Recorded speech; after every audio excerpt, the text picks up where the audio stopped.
Hi, Tubby and Coos fans. It's me, Candace, here for our noon event with Laura Lam. I'm really excited about this event. I'm always excited about our author events. And Laura is actually in Scotland, so this is really cool that we get to have her here in our feed. Hopefully, some people will come in and watch.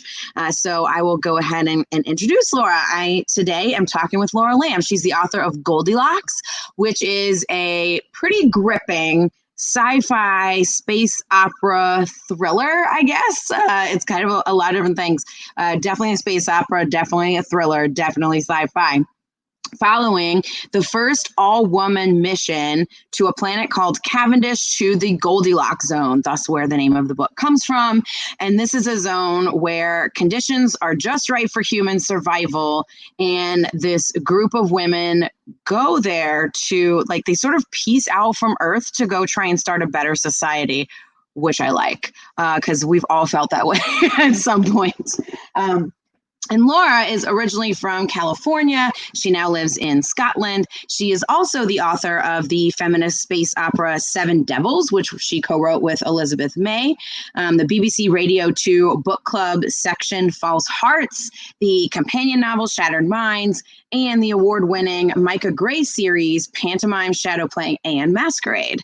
Her short fiction and essays have appeared in anthologies like Nasty Women, Solaris Rising 3, Cranky Ladies of History, Scotland in Space, and more.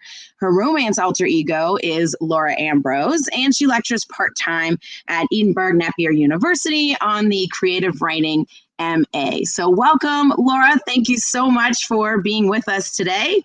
Hi, thank you for having me. Yeah, it's surprisingly sunny in Scotland today, which is quite nice. Is it always cloudy there? Most of the time, yes. Yeah. I've never been to Scotland. I've always wanted to go. And I'm just wondering, you're from California, right? And so why did you go to Scotland? I'm just curious. I met a boy on the internet who accused me of bad taste in books when I was 15, and he was here. So here I am 15 years later. So yeah, it's really nerdy. But but I'm glad I got an excuse to move to Scotland because of love. That's amazing. Does this boy still think you have bad taste in books? I don't think so. Okay. And at least now I can be like, well, have you written 7? No, you haven't. So I can win. No. Your opinion doesn't count anymore. Cool. So to start off, tell us about Goldilocks. Tell us a little bit about the book and where you got the idea for this from. Yeah, so here it is. This is the US edition, which is so little compared to the UK one. The UK one's a bit bigger. So this one kind of came in a weird kind of series of circumstances and kismet. So I'd been involved in this Scotland in Space project, which was through Edinburgh Napier, where I lecture, University of Edinburgh, and the Edinburgh Futures Institute, which is evidently a thing. And it was where they got a bunch of hard scientists and more social scientists and authors and artists to work together. And there were 3 groups, and we each came up with ideas for stories. And then the scientists and academics would write kind of companion pieces, and the writers would write the short stories, and the artist would illustrate it. So it became this really cool anthology. And so through that, I started learning a lot about science, because to write that story, I had to learn about speed of light and things like that. And I realized that if a scientist explained things to me relatively clearly, I could actually follow relatively complicated science. So I felt very proud of myself, because I barely limped my way through high school science. So then a few months later, I was at a friend's book launch, and I ended up just chatting with his editor. It was really nice, and we had a great conversation. And then near the end, I was like, what would a mediocre white man do? He would pitch himself. And so I was like, let me know if you need any thrillers, really awkwardly. And he said, well, actually, we are wanting someone to write a feminist sci-fi thriller for us. And I was like, I can do that. And so I wrote a partial of 2 chapters, and I sold it. That's amazing. I love this story so much. What would a mediocre white man do? I'm going to pitch myself. And then you actually did it, which is amazing. Yeah, I've named my inner white dude Chad. So I asked myself, what would Chad do? And that's, steered me right so far. But it was really scary selling on a partial, because I hadn't done that before, and they wanted it 6 months later. So I had to write a whole book that's incredibly science heavy, my acknowledgments are like 5 pages long, and I had to do that in about, I think it was eight months from start to finish, on top of my day job and everything else. So 2019 was intense. Yeah, that's really quick. You know, publishing is either super slow or super fast, and there's nothing in between. That's true. I've seen that. Yeah. Seven Devils sold over a year before Goldilocks, but it's coming out after. That sounds about right. Well, this book is really cool, and I think it draws a lot of comparisons too to today's world, which I'm sure you hear all the time. There's this isolation because these women are out in space, sort of isolated together. There's like plague, there's climate change, there's capitalism. So can you tell us about like these themes and how they emerged, and if there were things you put in there personal or purposely, or if they sort of emerged through the writing?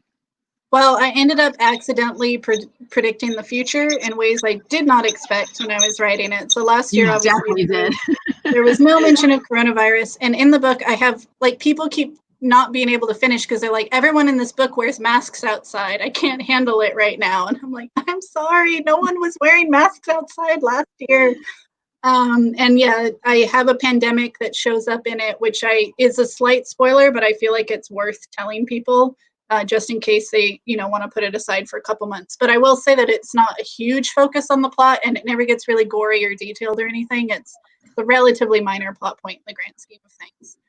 But yeah, I had to read a lot about astronauts and how they coped with isolation to write the book. And so that ended up preparing me pretty decently for isolation in 2020, weirdly as well. So yeah, a lot of things followed pretty organically when researching it and coming up with the world. And basically I just took a lot of stuff now and exaggerated things and extrapolated it, because world building's all just cause and effect, really. So some things I got right, some things I didn't, some things I wish hadn't come true, obviously.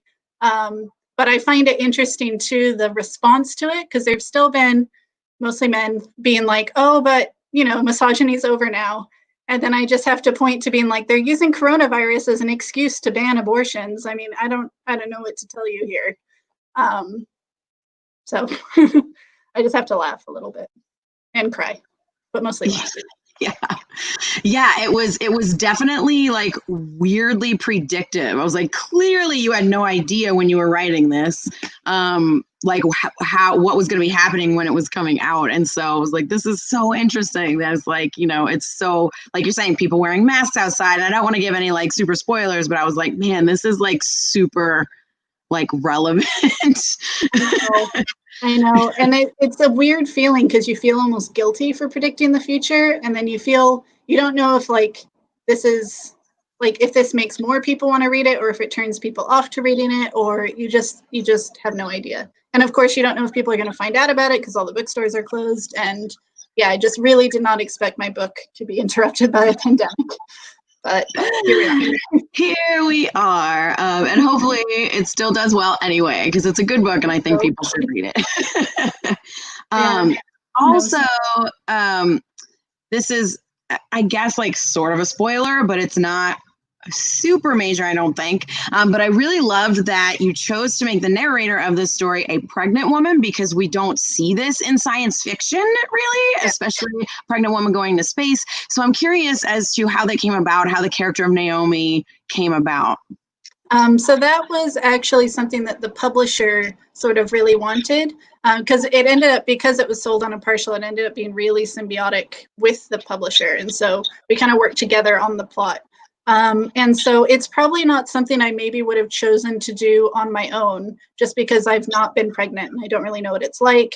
And I don't personally have much interest in having children, though like I respect those who do. So it was actually a really good challenge for me to research that and, ask a lot of the people in my life who have given birth what it was like for them. And I felt like I learned a lot more about what it means to create life in your own body, which is still an amazing thing when you think about it, the fact that we can do that.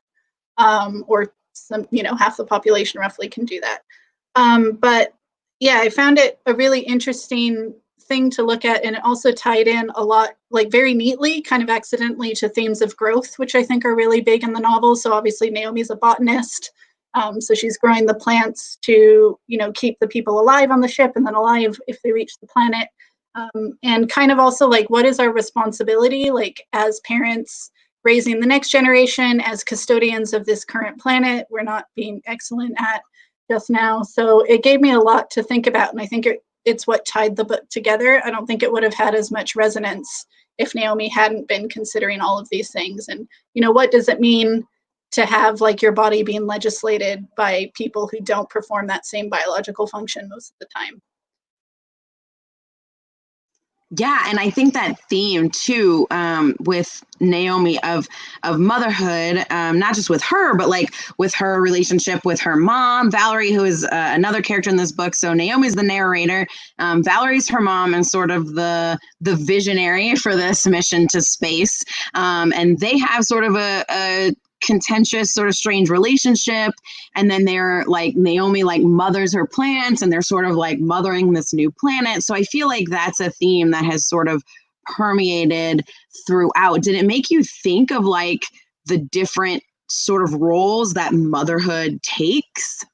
Yeah, because I think motherhood is a lot of things. It can be something you choose, like you can still be a mother, obviously, if you adopt, or trans people can become mothers and that sort of thing. So I really wanted to look about that and think about that. What does it mean to be, a parent of a society, or like a citizen? I think like, because it takes a village to raise a child, and I think it takes a planet to raise a society. And I think we're starting to think of ourselves more as like global citizens, and, what do we actually want to leave to the future? And, I struggled because at first I thought maybe Naomi really, really wanted to have children. And then I was reaching a chapter in the first draft and I was like, why would you choose to have a child if you knew Earth only had 30 years left? And I really struggled with that. And I realized she wouldn't choose to. So I had to have her become accidentally pregnant, because I don't think, knowing the science that she knows, that she would have chosen to become pregnant. And I think a lot of people are having those similar sort of fears now. Like, do I bring a child into a world that seems like it's falling apart? And I think that's something a lot of people are thinking about and worrying about. Yeah, I definitely think so too. And this idea too, because of Valerie's vision, she really wants to develop a more utopian society than the one that they're leaving behind. But then it's like, well, what does that mean? This idea of a utopia can mean different things to different people as well.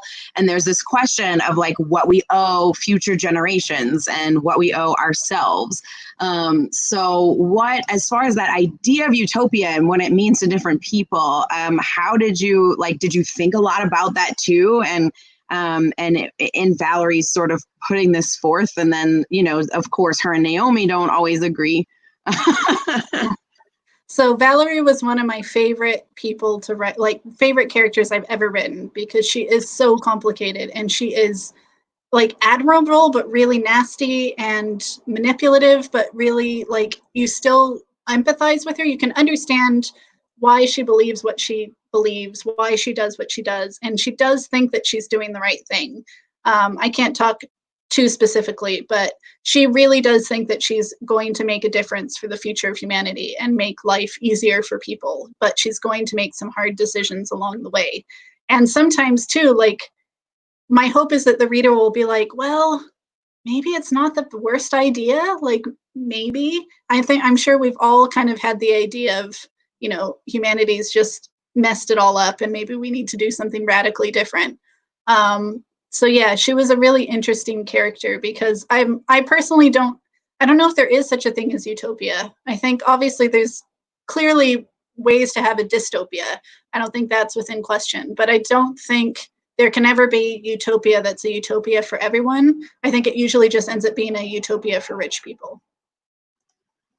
Yeah, I totally agree with that too. And also, like, as far as, and I thought that was parallel with the real world too, because it's like, yeah, I mean, clearly, if the ones who would have the resources to like go to another planet and build a utopia are the rich people, right? So yeah, that this book sort of talks about like the theme of capitalism and class sort of plays in here as well.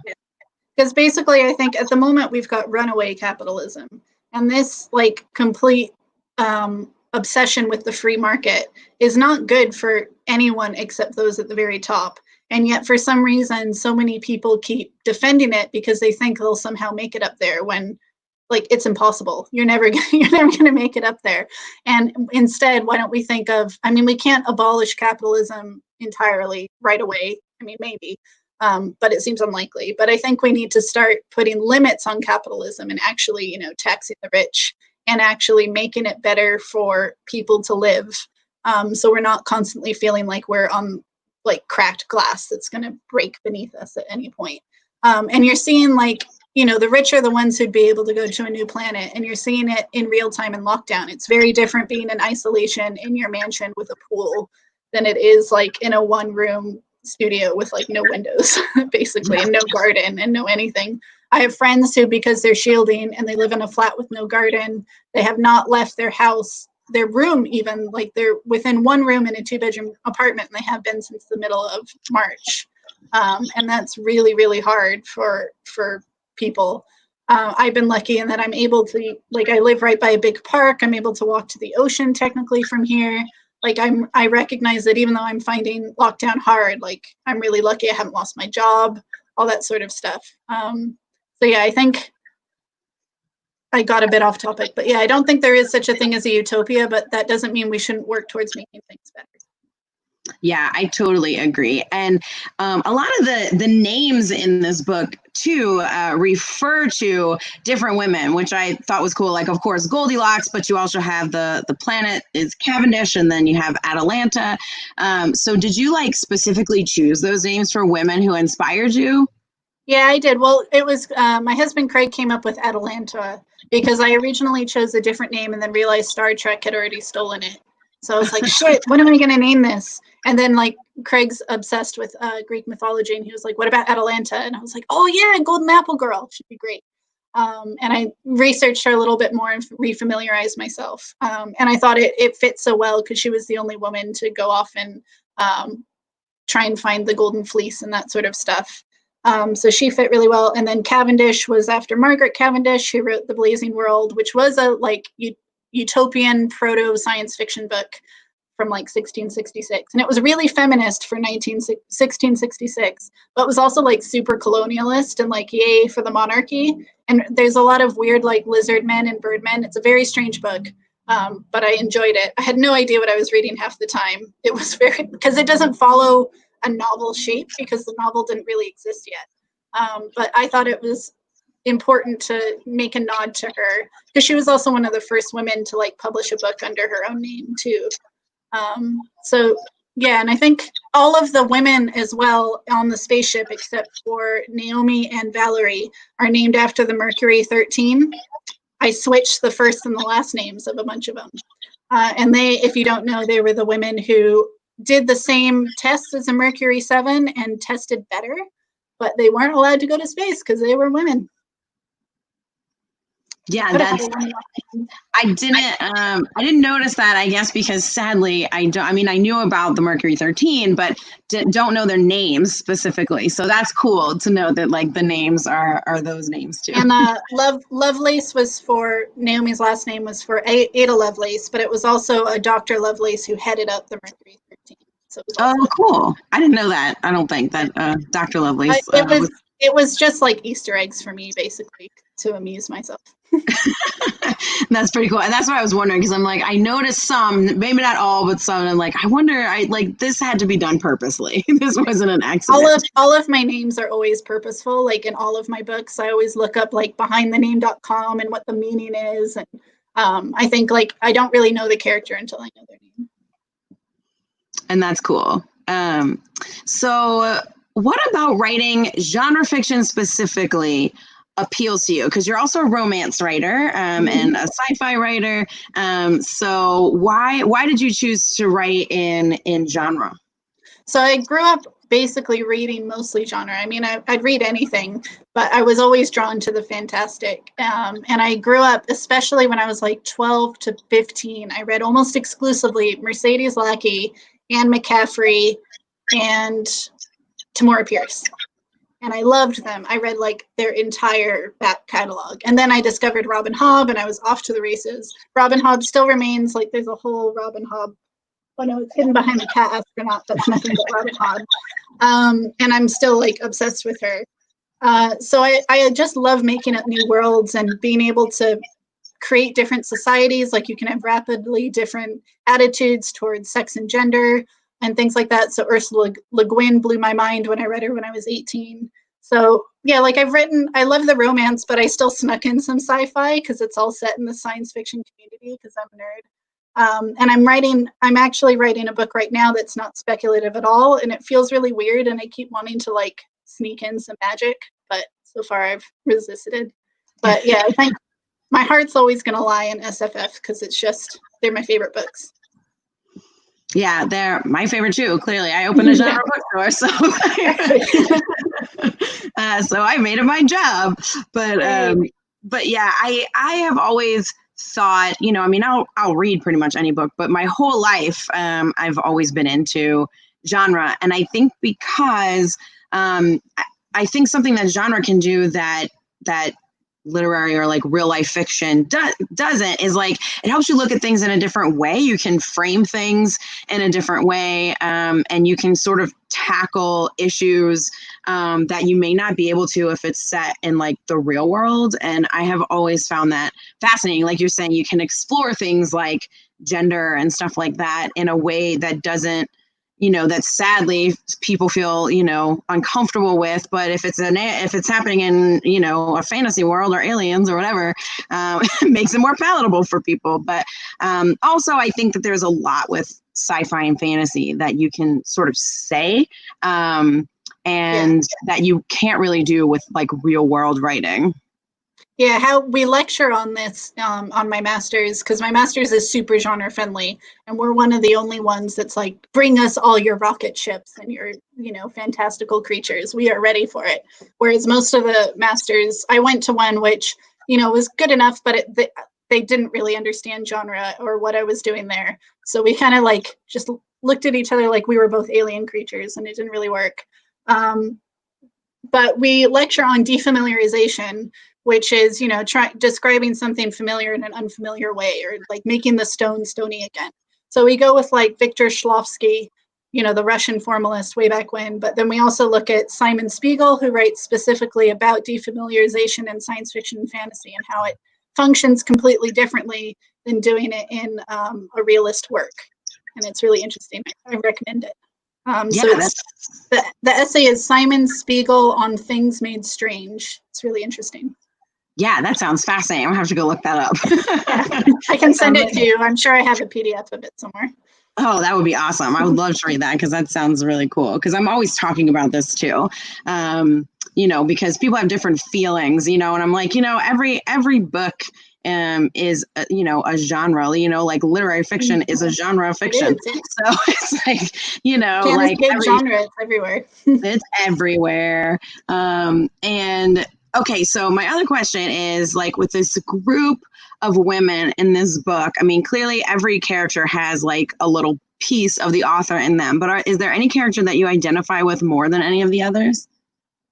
I probably pretty equally identify with Naomi, and like a lot of the things that I think but would never actually do or say, I put into Valerie.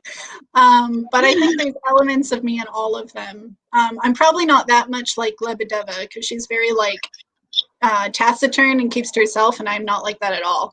But I like how strong she is, and like she's a badass like butch babe, and I love her. And I think I'm a lot like Hart as well, because she's very empathetic and is trying to see different sides of everyone and fit them together so they don't kill each other before they reach Cavendish. And then Hart has a chip on her shoulder because she was in the military and really needed to prove herself. And so I think that drive came from me as well. So yeah, they're all elements of me, like fractured and refracted and exaggerated. And I think that's true of pretty much any character that an author writes. They're not you, but they are. It's weird. Yeah. I mean, there are definitely times, I mean, Valerie, like you're saying, I love how complicated she is, because also like complicated women characters are something that you don't see. I mean, maybe more often than we used to, but I really like complicated women characters, and she's so complicated, and there are times where it's like, oh my god, I hate you so much, and then there are times when it's like, like, I wish I was you. Like, I wish I could do, like, it's like, oh man, I wish I was like that, like, I want to be like you, but also absolutely no. give nightmares. And and I think something I really wanted to look at too is in like feminist books, it doesn't necessarily have to be like, I hate all men are the worst. I wanted to look at the complicated like how feminism is kind of ripping itself apart right now too. Like in the UK especially, we have a lot of trans exclusive radical feminists or TERFs that are coming right out the woodwork. And so like you go into a feminist space and then you're not exactly sure if you're welcome there, if you're at all gender fluid or non-binary or trans. And it's a very strange kind of period as like we figure out what does feminism mean for us. And so I didn't go into that necessarily, but I wanted to show that like no two women are exactly the same feminists either. And I did also wanted to have a clearly feminist man character as well with Evan. Yeah, I like Evan. We haven't talked about Evan. We focused on Evan, the women, but Evan is a great character as well. Yeah, so Evan's the guy stuck on Earth, and he's the main point of contact. And he's also Valerie's son, and things get complicated again. Yeah, things are always complicated with Valerie. I know, nothing's easy with Valerie. And she always like demands this loyalty. I mean, really, it's like you're gonna be loyal or you're not. And I don't want to like spoil things, but like she really does. She's like strong and she demands loyalty. And like there are like I'm saying, just times when I'm just like, oh man, like this is I wish I could do what you're doing right now. But also like, no, this is also really messed up at the same time. So she's kind of like a cult leader in some ways because she can be really charismatic and she can inspire loyalty that's real and really deep. But you also always feel like you have to please her. And I've known a lot of women like that in my life, where like no matter what you do, like you really, really want their approval. And when you get their approval, it's just amazing. But they're also really, really good at just keeping it a little bit too far away as well. So I think some of that went into it. But yeah, she's an interesting character. Gazing tight. Yes, thank you. Sorry, I'm like, okay, let me mute myself to sneeze real quick. So if you had a chance to go on this type of mission to space, would you do it?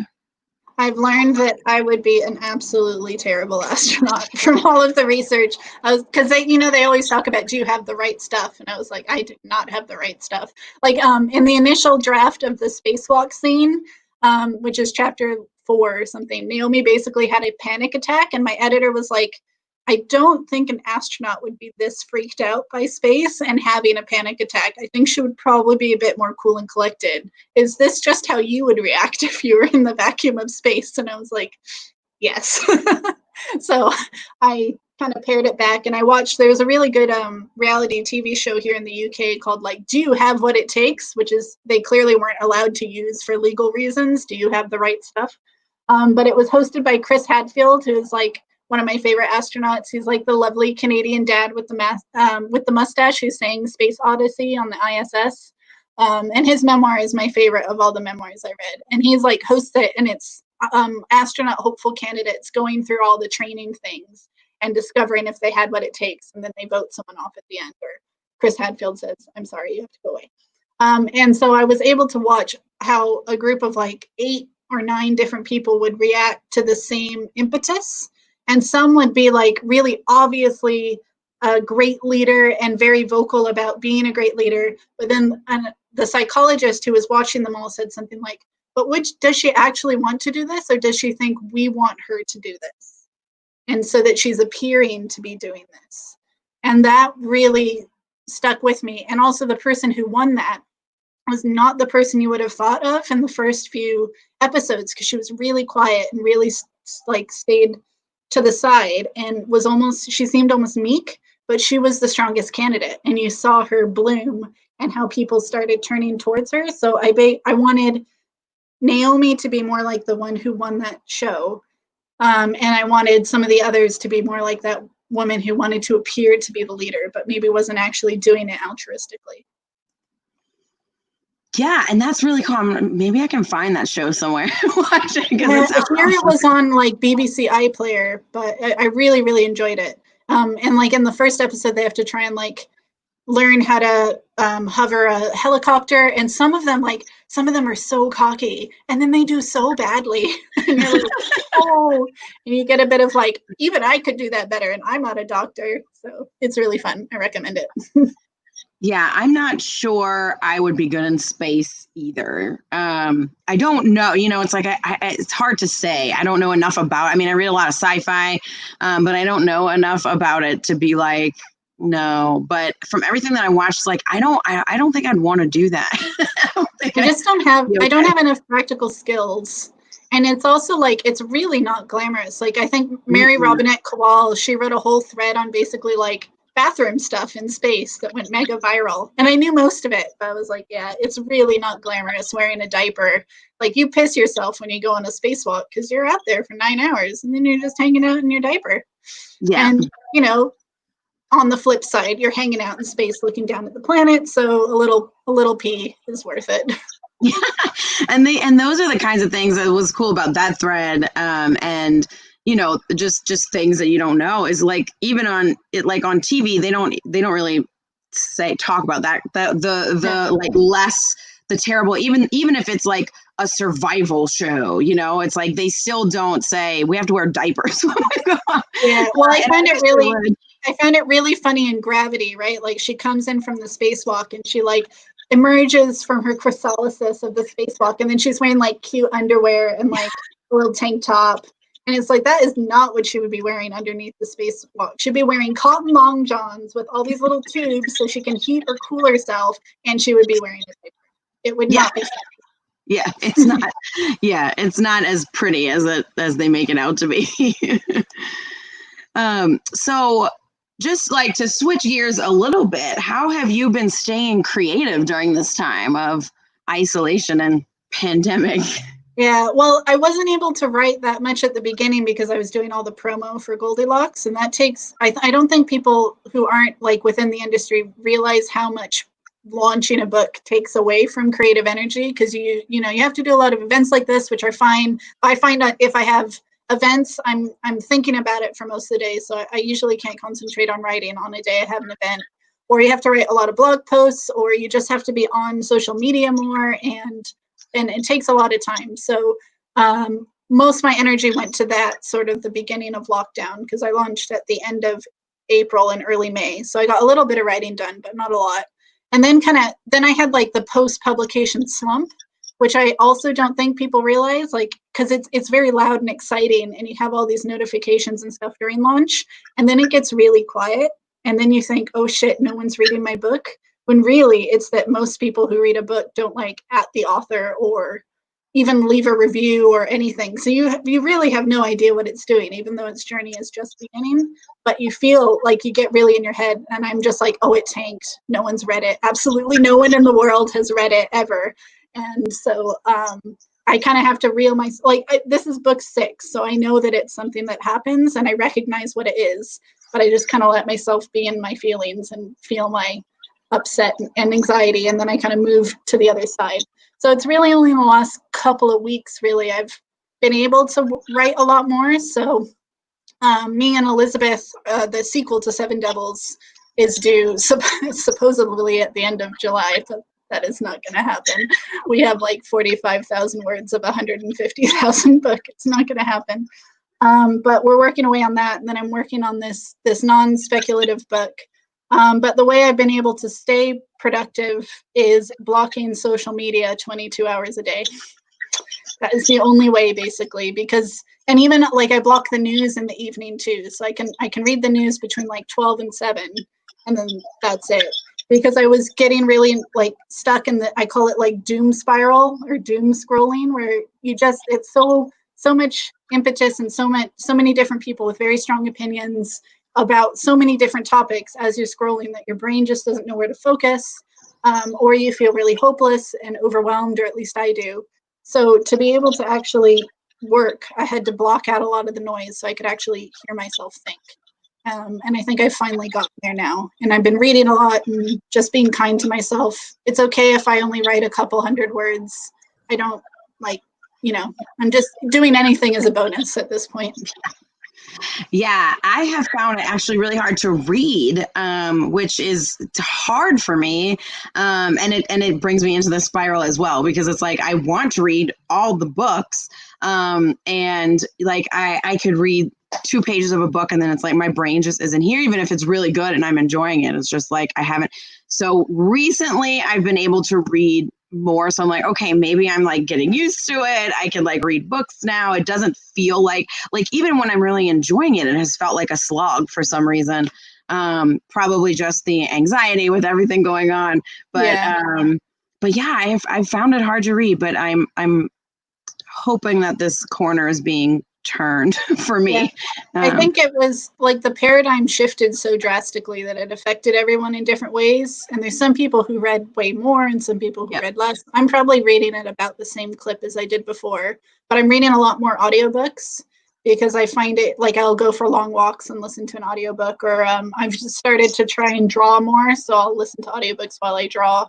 But it's the same with drawing. Like, I know I'm not very good at drawing, but I really enjoy it. And I also think it's important to have a hobby that I have no interest in monetizing in any way, shape, or form. And it's just for me and just being creative for myself. And I know that if I just like draw for 20 minutes, I'll feel so much better. But I'll feel like I don't deserve to draw and have fun. And then I'll like psych myself out of doing something that I would find really enjoyable. It's very strange. Yeah, I feel the same way as well, where it's like, I psych myself out of having fun, because it's like, why should I be having fun right now? Look at all this that's going on. Like, there's no, like, fun isn't a thing that should be happening. And then it's like, and you feel guilty if you have any pockets of joy, because you're like, well, people are dying. We're having lots of protests now, which are very important. And yet it does feel like the whole world is, I want to hope that we come out of this into something better, and that this is everyone waking up and saying like, enough. Like, we've all been sent to our rooms and we've decided. literally, right? Like, we've all been sent to our rooms. So, but it's hard because like, I'm equally such an optimist and such a pessimist. Like, I've been so touched by how selfless and wonderful and open people have been, like, delivering groceries to strangers, making masks and giving them out to people, really just listening to each other and being really good. But then you've also seen people being incredibly selfish and buying like a whole garage full of toilet paper for whatever reason. And, various people in government, obviously. So yeah, it's weird. I don't know. I want this to help things be better, but I worry it's just going to exacerbate inequality. Yeah, same. But I still have hope that like maybe it'll be better. But you have another book coming out pretty soon, right? So tell us about this book. Let me grab it. Hold on. Okay. 2 books in 1 year during COVID. This is. I don't know where it is. Anyway, it's in the other room. Okay. Yeah, it's called Seven Devils, and it's also about 5 women in space. Weirdly, even though I wrote them over a year apart, and they're very different. But that was basically mine and Elizabeth's response to Trump. We were really mad about fascism, and so we wrote about 5 women in space who like punch space fascists. And it's really like, it starts with Eris, who's like our disgrace, like she used to be the princess of an evil empire, and it's basically like if Luke and Leia were both raised by Darth Vader, and Luke turned like super Ben Solo and evil, and Leia said fuck this shit and staged her own death and joined the resistance. That's amazing. I am very excited about this book, and that one's called Seven Devils. I mean, we're talking about Goldilocks today, but that one sounds exciting too. So yeah, I had so much fun writing that too, and also co-writing is a fun experience too, because you're not doing it alone. It can be a bit frustrating too sometimes if your processes are different, but I really love like the characters we created and the world we created. Like, I'm so fond of those characters in a way I haven't been. Like, I love all my characters, but these ones, like, I know not every book is going to chime with every reader, but I know some people are going to really, really love these characters, and that makes me happy. It's more of like a book that would have like, I think more like fandom around it. like I love Goldilocks and it's very cerebral and I think it'll change people's lives. But Seven Devils is something different. And so I'm excited to see like the two different ways people react to those books. Yeah. And so I was gonna ask you about co-writing, but we don't have that much time left. So tell us what you're currently reading, and if you have any like recommendations for us. Yeah, so I'm reading Imago by Octavia Butler, which is the third book in the, I can't ever say it, Lilith's Brood. There we go. Brood, yeah. I still call it the Xenogenesis series. I think that's better. I can say that more. Xenogenesis. I can say it. Lilith's Brood just does not roll off the tongue. Yeah. But I really love that book because it's like basically, have you read it? I have. It's so good. So good. So it has like the most aliens. Yeah. And I love that there's not really any bad guys in the book necessarily. Mm-hmm. Like there's people who do bad things, but they're never really the primary antagonists. It's more about like these humans and these aliens like coming to understand each other and eventually becoming each other. And like what is human and what is alien. And oh, it's so good. I love her writing. I think she's so like deeply empathic. And so she's one of my favorite writers ever. So I'm enjoying that. And then I'm listening to Fool's Fate by Robin Hobb on audiobook because her books are always like 30 plus hours long on audiobook. So it lasts the one Audible credit or the Libro credit. And then I'm also reading Queenie. I forget the author's name, but it's a UK book by a Black author that's done really, really well. And it's like contemporary kind of romance, like woman who's really messed up trying to find herself. Awesome. Yeah, with the Octavia Butler books, I think what's so cool about that book, in particular, the third book in the series, and with a lot of Octavia Butler's other works, is she always has this sort of question of consent, which I think is really interesting, which she goes into in Fledgling, which was her vampire novel that's really good. I haven't read that one yet. That's on my list. Oh man, that is it's really good. She goes into it in this too, like in this case, it's like the aliens and the humans, and like of course the whole series is about aliens like saving humans and then wanting to like interbreed with them, and then this question of consent sort of comes up, of like, can you consent in this sort of scenario? Right. And it's the same with the vampire book too, because it's like, well, like technically they're consenting, but like the vampires sort of have this sort of like power to manipulate, like where does all this, so I always find that super interesting. I'm sure that someone has like done studies and written on this before, but in everything I've read and in a lot of our other books, it's like this sort of issue of consent comes up pretty consistently. I really wish they would adapt Parable of the Sower, because I think that's the most realistic dystopia, because everyone's like, oh, it's 1984 now, it's Handmaid's Tale, and I'm like, no, it is Parable of the Sower. like literally. There's literally the president saying "Make America Great Again" in it. Yeah, that was in the second one. Yeah, I mean, it's nuts how prophetic that series is.